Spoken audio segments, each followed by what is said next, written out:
Kembali tim Jimat punya cerita dengan judul Misteri Alam Gaib.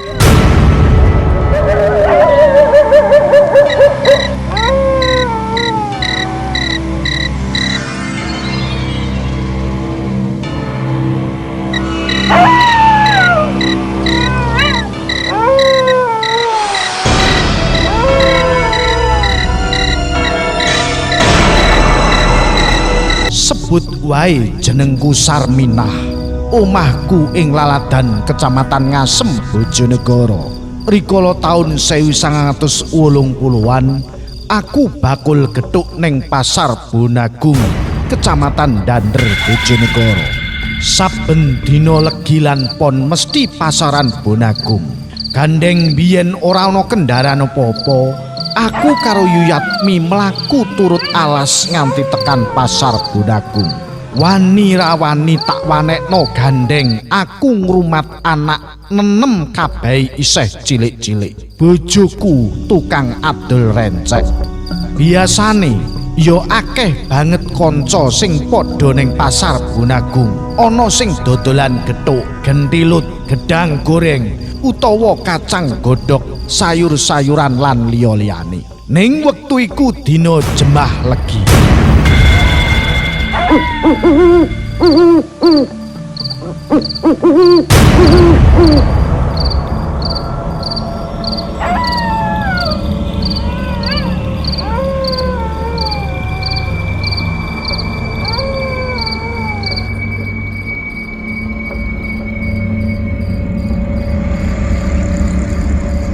Malem jembah legi mung aku karo Yuyatmi saka desa Plumpang Ngasem.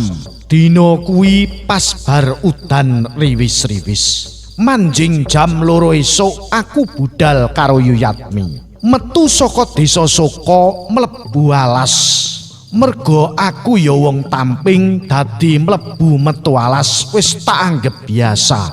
Rina uga wengi. Pancen dalan Dander Ngasem wektu kuwi isih makadam durung aspalan. Bulane sing katon tanggal tuwa ketok ning dhuwur, uga kumerlipe lintang.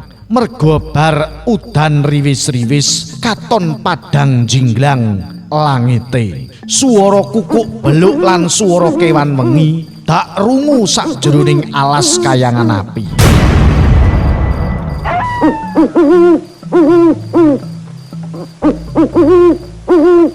Aku karo Yuyatmi banjur mbacutke laku kanthi niat ingsun bismillah golek rejeki ning Pasar Bonagung.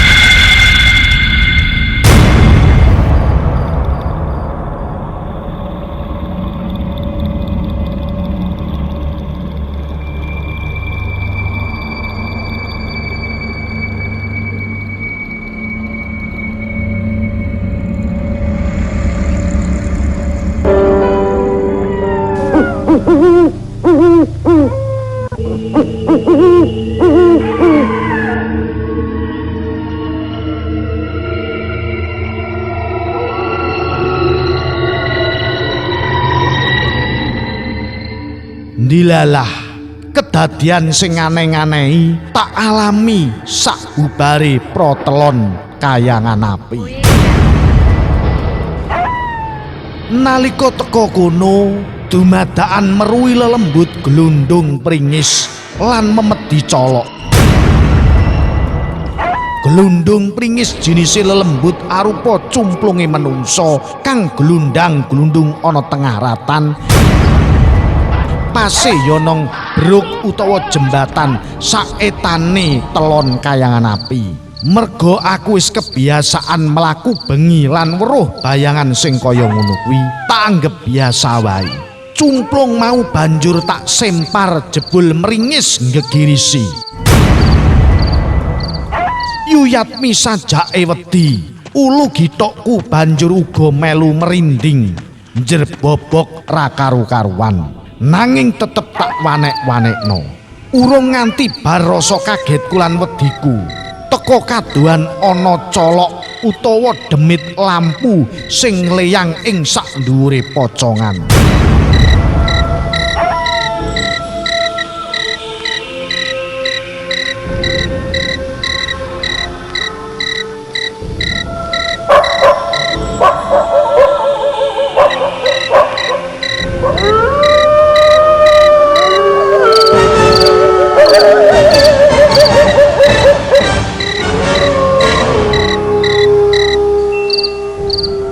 Ana sing kandha memeden iki ya kuwi memedi colok, ya kuwi pocongan sing nyangking lampu. Bungah senenge atiku, tak kira teka kadohan kuwi mung kanca sing lagi mlaku dhisik arep ning pasar Bonagung. Dumadakan tak pereki karo Yuyatmi. Tansaya edhek, tansaya edhek. Ndilalah putih-putih mendhuwur ngleyang lumaku karo nggawa obor. Jantungku rasane deg-degan, dengkulku otek, tanganku lemes, gethuk sing tak gawa rasane abot ora kuat tak sangga. Yuyatmi sing dina kuwi uga keweden, banjur tansah manek-manekake menawa wae iki rejeki akeh engko lan entek dagangane ning pasar Bonagung. Banjur tak wanek-wanekke mlaku nganti tekan Grumbul Gong lan nganti tekan Kepoh 5.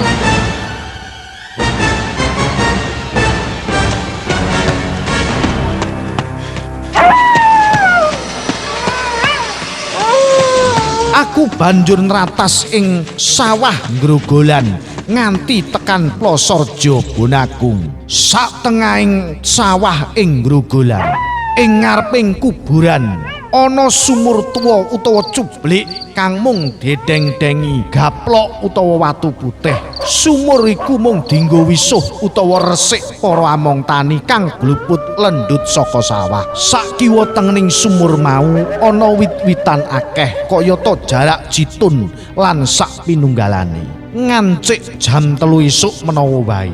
Oncor sing tak gawa karo Yuyatmi lenga gas tak isekno ing papah kates wis mendrip-mendrip sajake lengane wis biasane wong grogolan lan ngunut iki yo bareng-bareng mlaku ning pasar Bonagung. Ning kene apa dina kuwi kok katon aku karo Yuyatmi dhewe sing budal. Apa iki kebengen utawa keri nggonku budal karo Yuyatmi? Grenengku ing sakjeroning ati.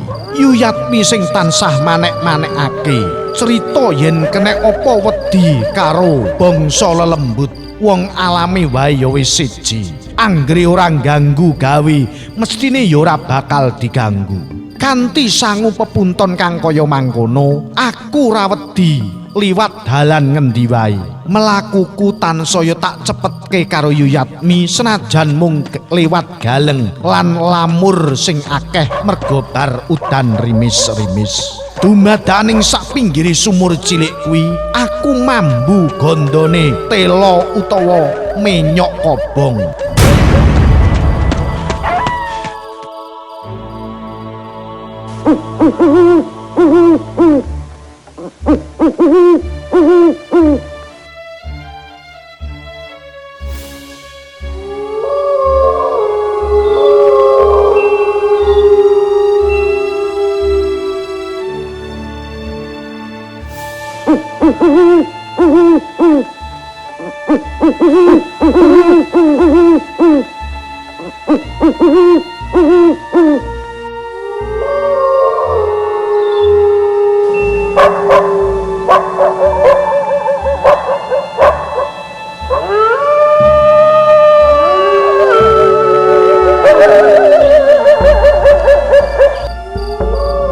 Ora ngerti sangkan paraning dumadakan ana rerupan gedhe dhuwur ireng ngadeg njenggelek ana ngarepku.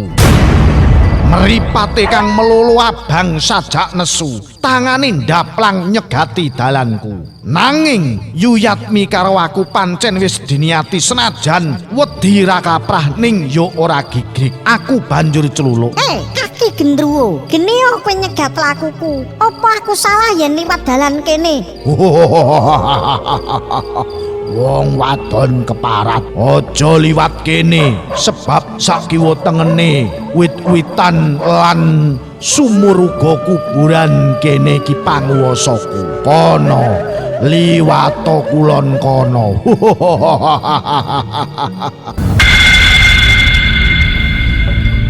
Krungu guneme gendruwo kuwi rasane dodoku kaya ambrol, wedi ra karu-karuan. Yuyatmi ngrangkul aku lan sajake jarik sing dienggo teles kabeh merga kepuyuh-puyuh. Urung nganti bubar anggonku wedi, ndilalah kaya-kaya aku karo Yuyatmi disawatake ing awang-awang. Ora lara ning malah krasa enteng mabur ing antariksa. Saka panyawangku omah-omah kang sinawang saka gegana iku mung katon cilik sak semut-semut.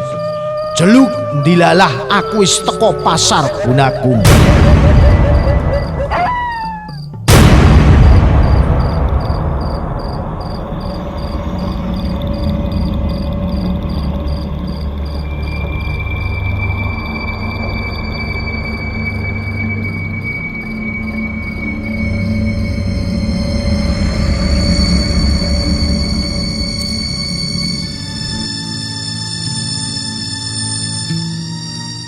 Antarane percaya lan ora, urung nganti kagetku bubar jebule wis ana sing ngantri arep tuku gethuk lan gendhelutku ya karo kacang godhoke Yuyatmi. Pancen terkenal gethukku enak saka Ngasem. Mula rong nganti jam 7 esuk wis entek uga kacang godhoke Yuyatmi. Apa iki berkahe aku ketemu memedi ing wengi mau. Ana loko kolor langsung aku numpak jurusan Ngasem.